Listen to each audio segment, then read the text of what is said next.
Dans Solo Leveling, le caméraman se prépare à mourir alors que deux fourmis volantes foncent sur lui. Il réfléchit au fait qu'il aurait dû parler davantage avec son père. Il est sauvé in extremis lorsqu'une épée transperce les fourmis. Et merci à Amadou, Harry, Zoé et Megan, les trois derniers abonnés. Pendant ce temps, à la station de télévision coréenne, le patron est en plein stress, notant que tous les chasseurs de rang S sont en train d'être éliminés par une seule fourmi. Alors qu'il s'apprête à déclarer que tout est fini, un employé l'interpelle, révélant qu'une silhouette anonyme est apparue sur les lieux.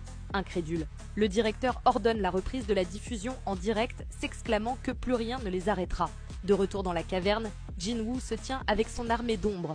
Acier utilise sa compétence de provocation, attirant avec succès l'attention des fourmis. Jin le félicite avant de sortir les dagues du roi démon et d'éliminer sans effort les fourmis attaquantes derrière la barrière de Tusk. Dong-wook se demande ce qui vient de se passer et qui est en train de combattre. Baek le rassure en disant qu'il n'y a plus de quoi s'inquiéter, tout ira bien. Il attrape une fourmi par le visage et l'écrase au sol avant d'en décapiter deux autres, tandis que Tank et Acier se débarrassent rapidement des insectes. Jin-Woo envisage d'accélérer les choses et commande un levez-vous, ressuscitant les fourmis tombées en tant qu'ombre. Le caméraman, terrifié, commente la scène en direct, bégayant qu'il ne comprend pas ce qui se passe, mais que les fourmis s'entretuent. Jin profite de ce moment pour rassembler les chasseurs et leur donne à chacun une potion qui guérit toutes leurs blessures, leur assurant qu'il va tout expliquer.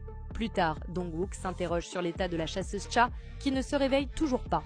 Jin explique qu'elle est dans un état critique et au-delà de ses capacités actuelles, il informe Dong-wook que la chambre a été nettoyée et qu'ils doivent partir avant que d'autres fourmis ne se précipitent.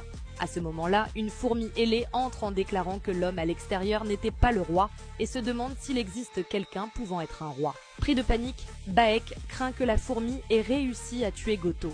Jin-Woo demande alors au maître Madong de s'occuper de Cha alors qu'il s'avance vers la fourmi. Celle-ci lui demande s'il est le roi des humains. Le monarque des ombres répond avec mépris « Waouh, un insecte qui me parle ?» Alors que les deux se font face, l'arc continue. Abonne-toi pour la suite.